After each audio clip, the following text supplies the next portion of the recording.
Sejam bem-vindos a mais uma edição do Conexão Ibérica. Este é o seu programa semanal onde apresentamos as principais notícias em Portugal e em Espanha.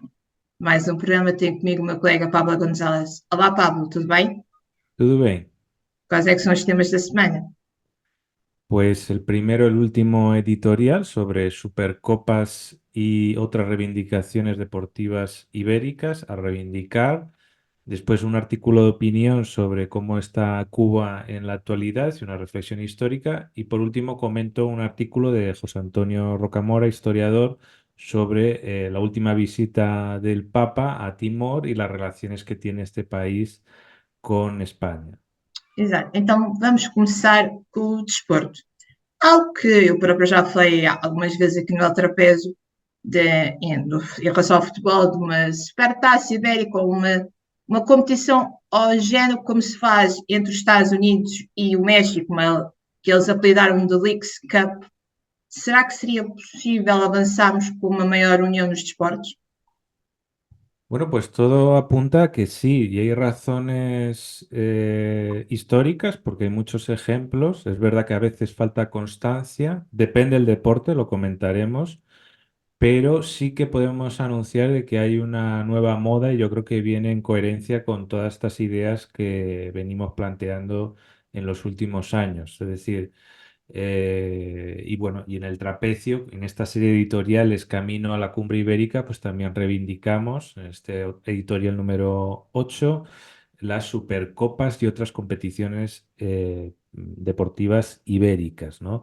Nos podemos retrotraer, por ejemplo, al documento aquel de las 111 medidas del Partido Ibérico Iber, junto al movimiento Partido Ibérico, donde se incluía una vuelta a Portugal con etapas españolas y viceversa, es decir, una vuelta a España con etapas portuguesas, que ha ocurrido en el pasado y ahora reciente de una forma bastante espectacular, ¿no? En el inicio de la competición.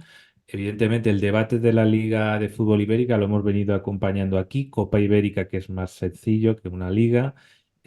También reivindicó este movimiento hermanar equipos de segunda y tercera división en amistosos, campeonatos también de deporte escolar y también el Foro Cívico Ibérico en el manifiesto del 2020, en uno de sus anexos, habló de copas y ligas ibéricas en todas las disciplinas deportivas. En ese sentido, estamos de enhorabuena porque vuelven a estar de moda las Supercopas Ibéricas en todo tipo de competiciones masculinas y femeninas, porque en muchos casos es el deporte femenino el que es más iberista en ese sentido, donde consiguen pues esa escala que sea más necesaria, ¿no? Entonces, pues bueno, hay que decir que, bueno, es verdad que a veces, y es verdad que hemos tenido el periodo del coronavirus, es verdad que ha faltado constancia, pero vemos que hay periodos de tiempo donde se celebran, donde paran, donde se recuperan este tipo de competiciones. Em, ¿Qué ejemplos podemos poner? Pues realmente hay ejemplos muy interesantes en el balonmano, en el fútbol, en el voleibol, en el hockey. En el baloncesto se ha celebrado no hace mucho tiempo la primera Supercopa Ibérica entre los campeones nacionales de las ligas. Después también el rugby tiene una gran tradición. La primera vez se hizo en 1965 y ya cuenta con 44 ediciones. Hay que decir también pruebas de motor, rallies. Motocicletas, esto también se ha hecho mucho. También me he dado cuenta que también hay bastantes ediciones de torneos ibéricos de golf. Pruebas atléticas y ciclísticas, por ejemplo, en la raya. Le hemos dado muchas veces la fronteriza, ¿no? La transfronteriza, perdón. Es una de ellas de las que más renombre tienen, pero hay otras que son también más amateur y que están ahí, ¿no? Y después también hay muchos ejemplos a nivel de categorías inferiores, aficionados e infantiles, ¿no?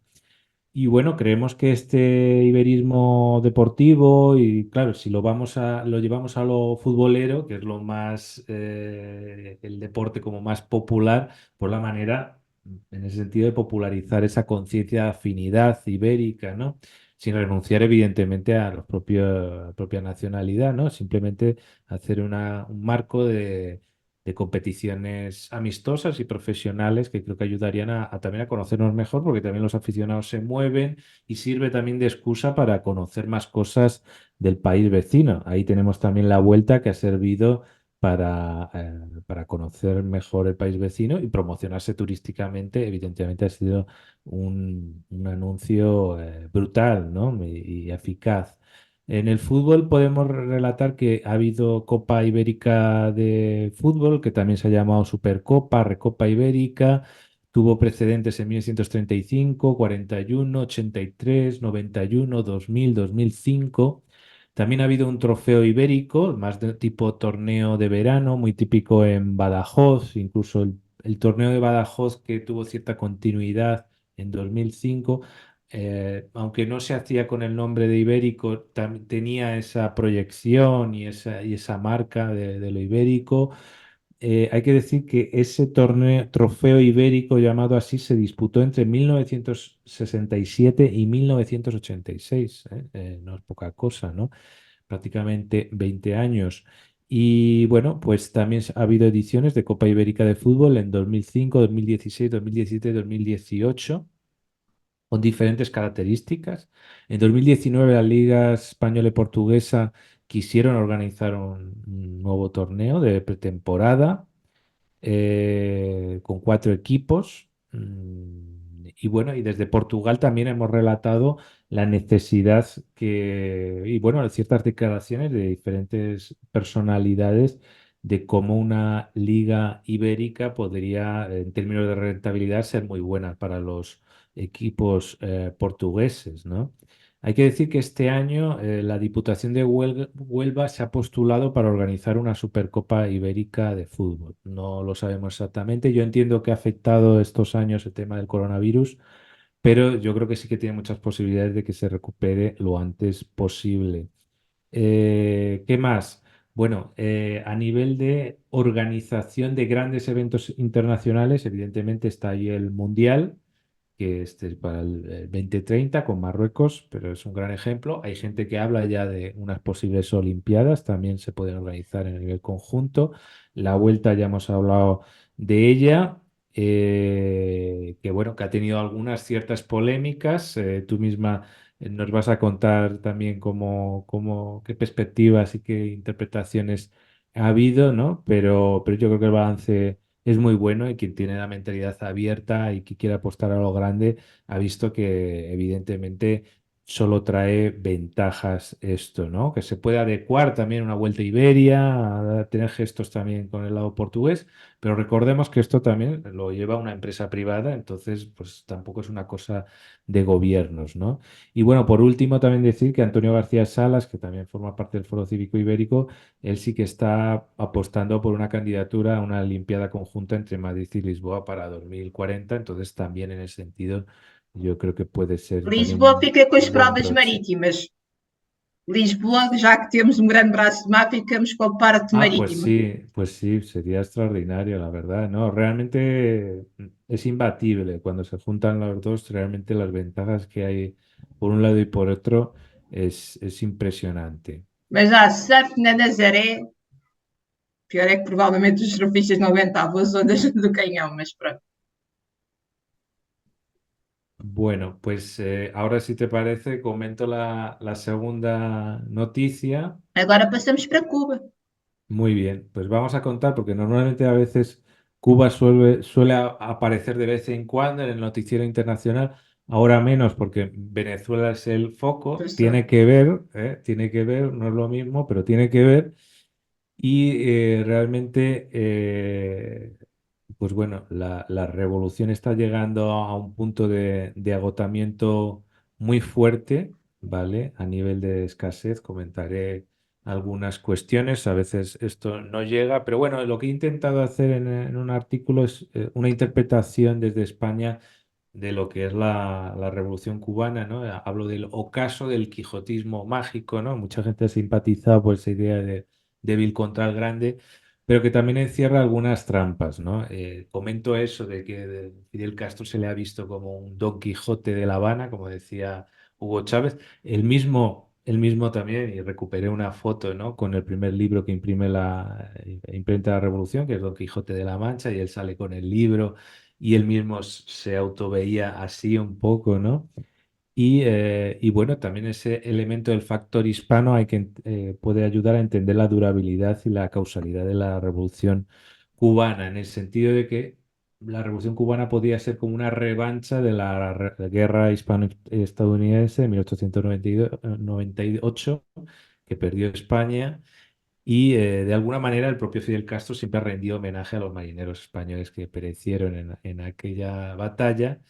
Y curiosamente es que los que encabezaron todo el movimiento 26 de julio y todo esto, pues eran hijos de españoles. Sí que es verdad que no era raro porque había una colonia española muy potente, no solo históricamente, sino la que llegó pues en los años 30, 40 y 50.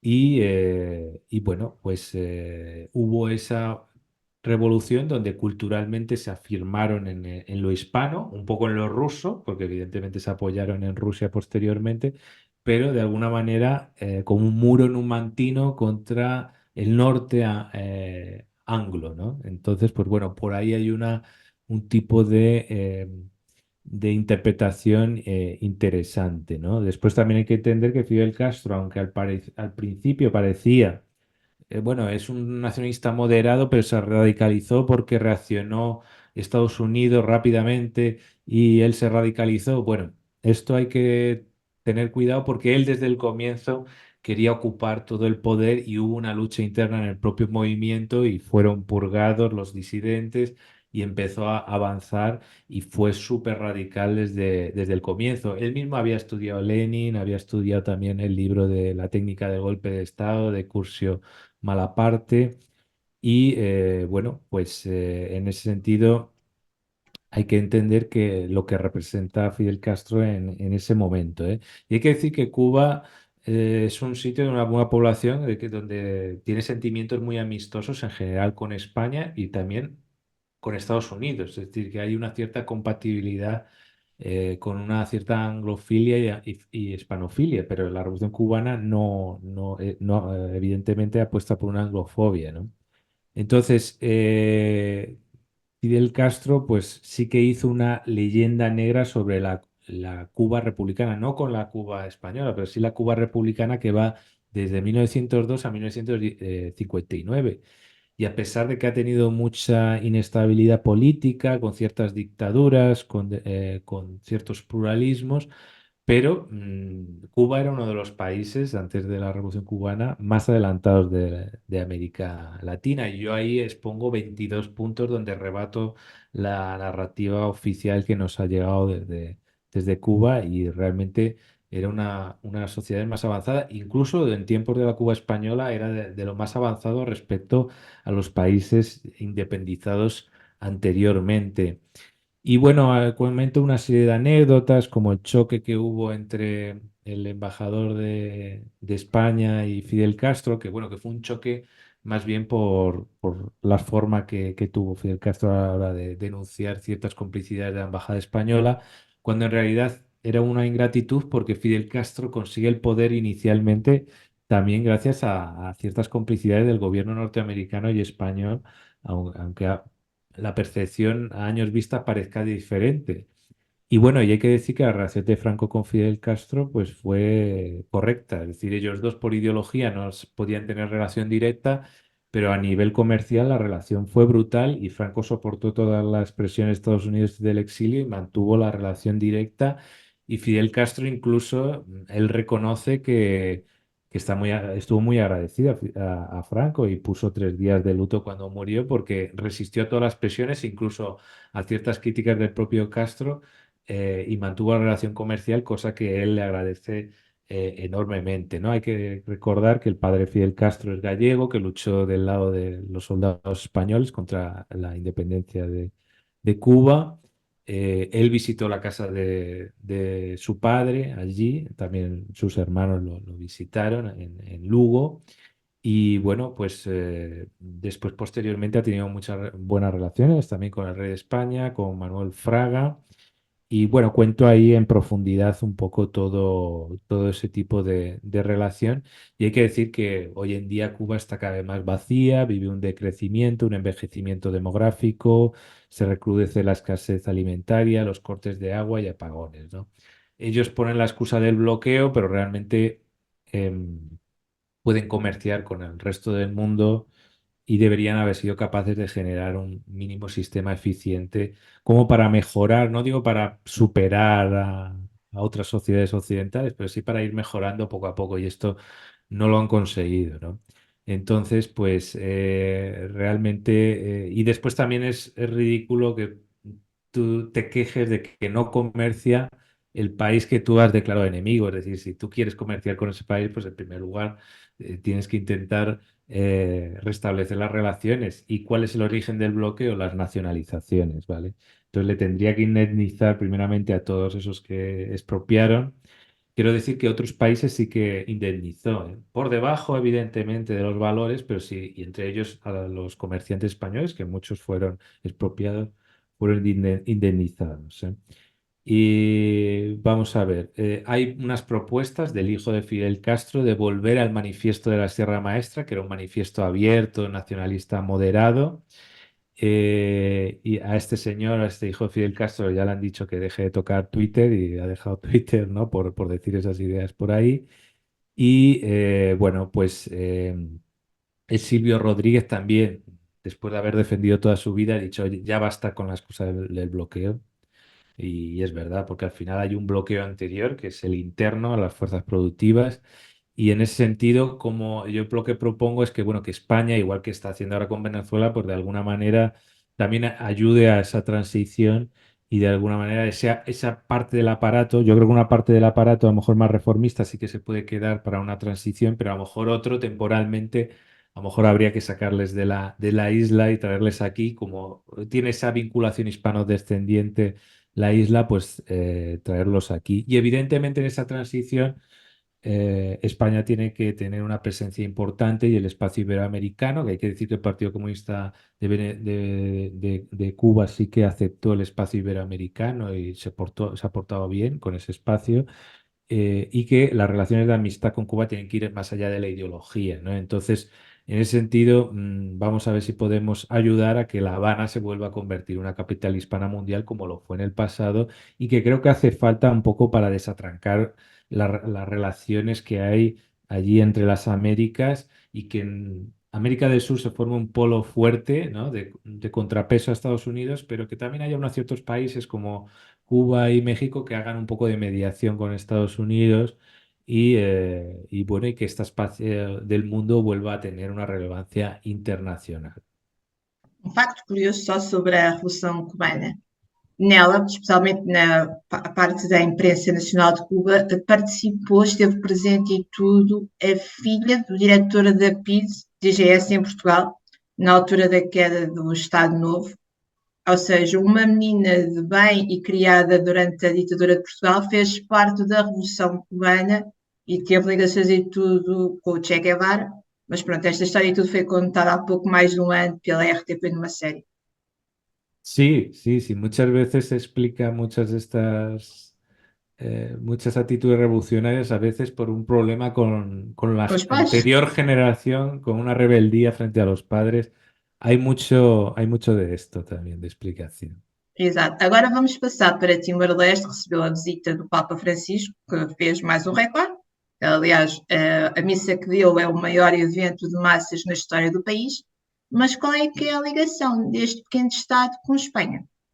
Bueno, pues es muy interesante y justo coincide que uno de los mayores, yo creo que bueno, el pionero de la historiografía del movimiento iberista en España, que es José Antonio Rocamora, el historiador, fue siempre un activista en los años 90 en pro de Timor Este, ¿no? Timor Oriental, y hubo una plataforma de solidaridad aquí en España y él, pues en los años 90, pues se relacionó pues con todo ese movimiento y evidentemente con también todo ese movimiento de solidaridad también desde Portugal y conoció a mucho timorense y conoce muy bien esa realidad y todos esos vínculos, ¿no? Entonces, pues bueno, él ha escrito un artículo, ¿vale? Explicando un poco esos entresijos. Ha hecho referencia también a una anterior misa que hubo en el 89 con el Papa Juan João Paulo Pablo II. II, donde se aprovechó para denunciar todas esas violaciones de los derechos humanos, ¿no? Y bueno, también pues para poner sobre la mesa también que el Papa Francisco pues habló en castellano, ¿no? También en las visitas a Brasil y a Portugal habló un poco en portugués y otro poco en castellano para que veamos que también pues eso, los timorenses pues probablemente tengan una preferencia de escucharlo en castellano frente a otras lenguas, ¿no? Digo en inglés o en italiano, ¿no? Y bueno, pues esto también siempre es curioso de verlo. Pusimos incluso posteriormente la homilía en castellano al final de la noticia que hiciste tú, Andrea. Y bueno, pues siempre está la comparación con Sáhara Occidental y como los portugueses sí que hubo un momento en que hubo una reacción y se comportaron muy bien, ¿no? Y entre ellos el propio Antonio Guterres fue el gran protagonista. Y bueno, y también el papel de la lengua portuguesa, ¿no? que tiene. Y bueno, pues también él plantea que en algún momento sí que se ha oído y se ha visto películas de Joselito, ¿no? en castellano allí en Timor. También, pues, bueno, también ha habido otros ejemplos, ¿no? de eh, relaciones, pues, por ejemplo, a nivel de novelas, ¿no? Con El Camino de Santiago. ¿Qué más? ¿Qué más ha habido? Pues también históricamente la expedición del Cano también tuvo relación por la deserción de algunos marinos allí. También jesuitas españoles como Andrés Díaz Rábano tuvo pues relación. ¿Qué más? Por ejemplo, un salesiano, también hubo una presencia española allí, Alfonso Natser, que también que le regalaron, que Juan de Borbón le regaló un jeep. Mm, eh, Hizo también un léxico de fataluco portugués, en esta experiencia allí. También un claretiano valenciano, Francisco Baeza. Y bueno, pues también Cuba ha tenido muchas relaciones. Fíjate, aquí podemos ver el ejemplo positivo, porque yo también digo que hay algunos elementos que si en Cuba, pues a lo mejor ha habido un dinero que en clave de solidaridad o de interés político internacional que podían haber dedicado a la industrialización interna, como fue aquello de Angola y otras intervenciones internacionales. Pero también, por ejemplo, la labor de becas y de servicio médico, especialmente para países vulnerables, pues esto sí que se han beneficiado y hay que reconocérselo. Y en este caso, por ejemplo, Timor Oriental, la presencia de médicos cubanos y la formación de estudiantes timoreses en Cuba, pues también ha ayudado a que se establezcan esos lazos de amistad entre el mundo hispano y luso. Sí que a lo mejor hecho en falta, ha sido una pena que la propia Cuba no hubiese aprovechado estas narrativas que nosotros planteamos panibéricas, porque ellos mismos lo plantean como solidaridad con el tercer mundo, pero ellos no profundizaron del todo en los vínculos de lo hispano y de lo luso con África, ¿no? Y la fuerte relación que tenían, ¿no? Una pena. Es verdad que yo creo que sí que explotaron más el lado de los vínculos de la herencia africana, ¿no? Lo cual me parece extraordinario y me parece muy bien, ¿no? Pero también de esa parte ibérica creo que hubiese estado bien, ¿no? Y bueno, nosotros hemos presentado estas ideas, es una pena que no hayan sido copiadas también por ellos, pero bueno, al final quedan esas afinidades de experiencias personales de todas estas personas que participan en la educación y en las vivencias en un sitio y en otro, y eso nos sirve también de masa crítica para relanzar estas ideas, ¿no? de la eurofonía. Y bueno, pues realmente es una oportunidad que el Papa lo que hace, pues poner en el mapa Timor-Este para que también empresarios y otras personas pues vean el potencial de este país y reforzar esos vínculos y ayudarles también a su desarrollo. Hasta aquí mis tres temas. ¿Cuáles han sido los tuyos? Começamos com o Marcelo Rebelo de Sousa, que vai viajar até a Espanha para participar no evento ao lado do rei Filipe VI.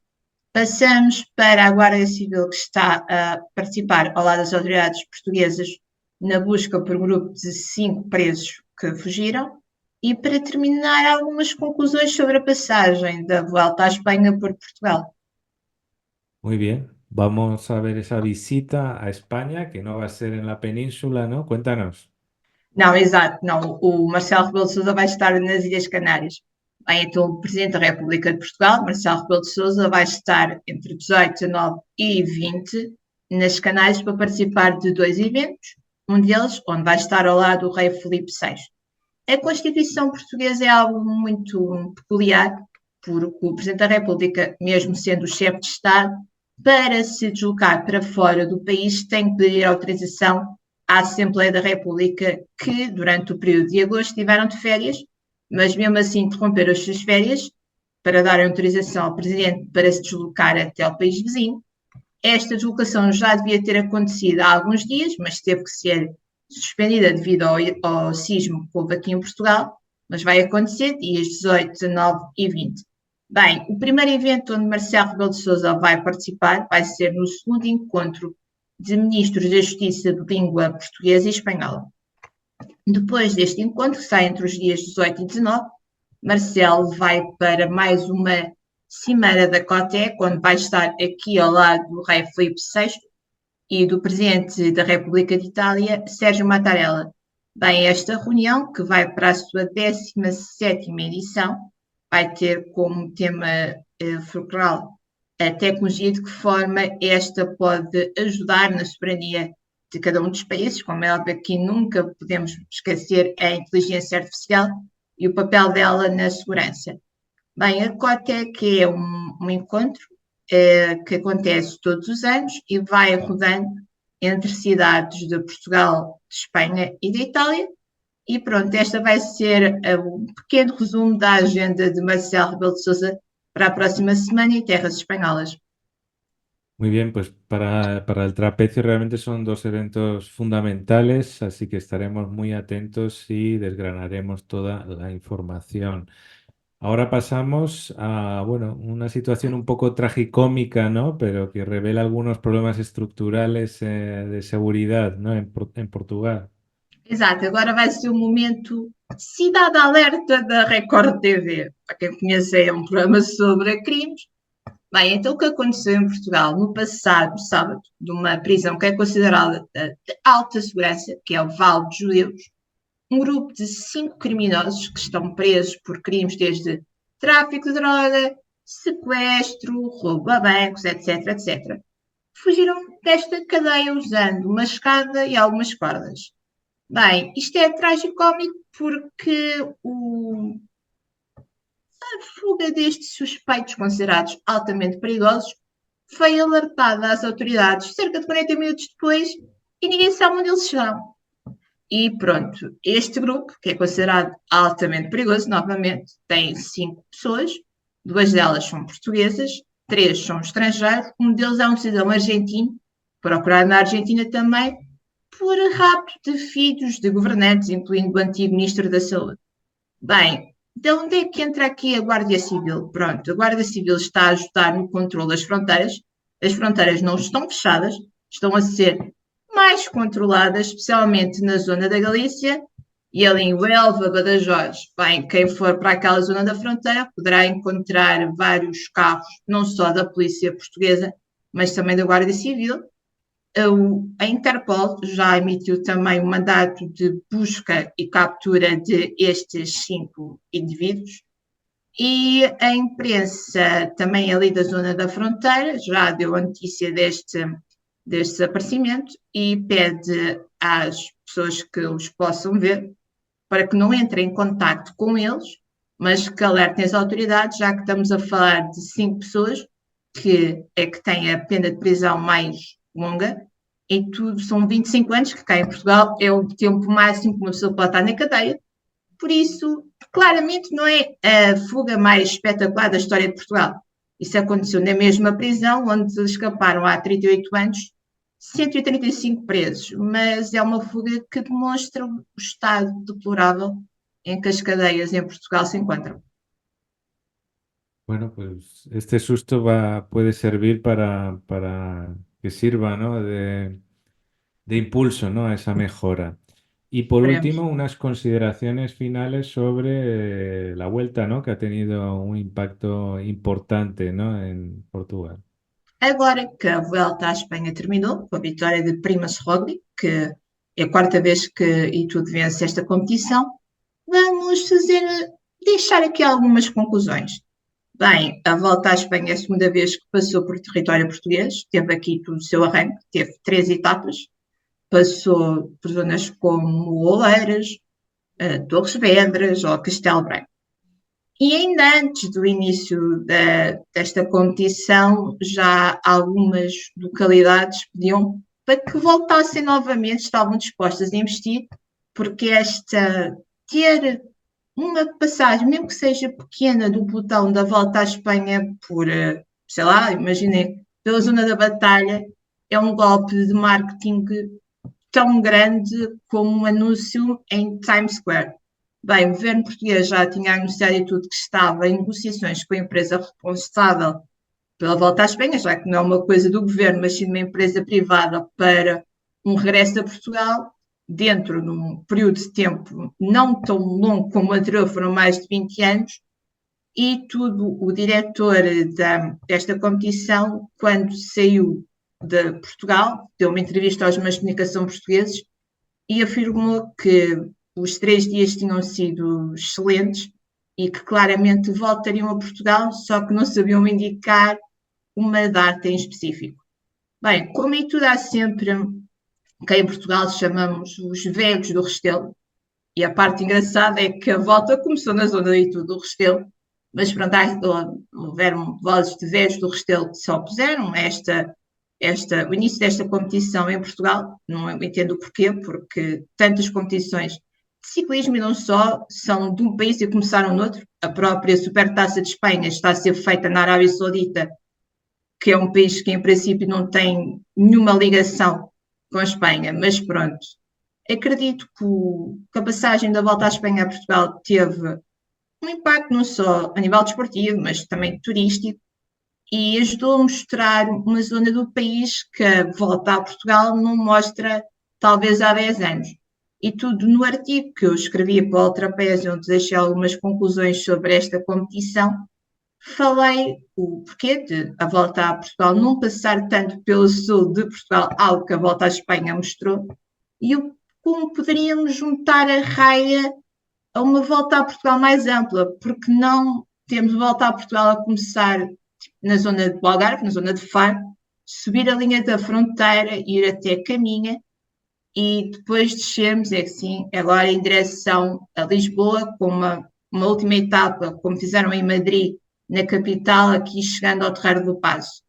E dou mesmo outra ideia, porque não ter, como aconteceu com a volta à Espanha, algumas etapas da volta a Portugal, mas em Espanha, porque não em zonas com ligações fortes a Portugal?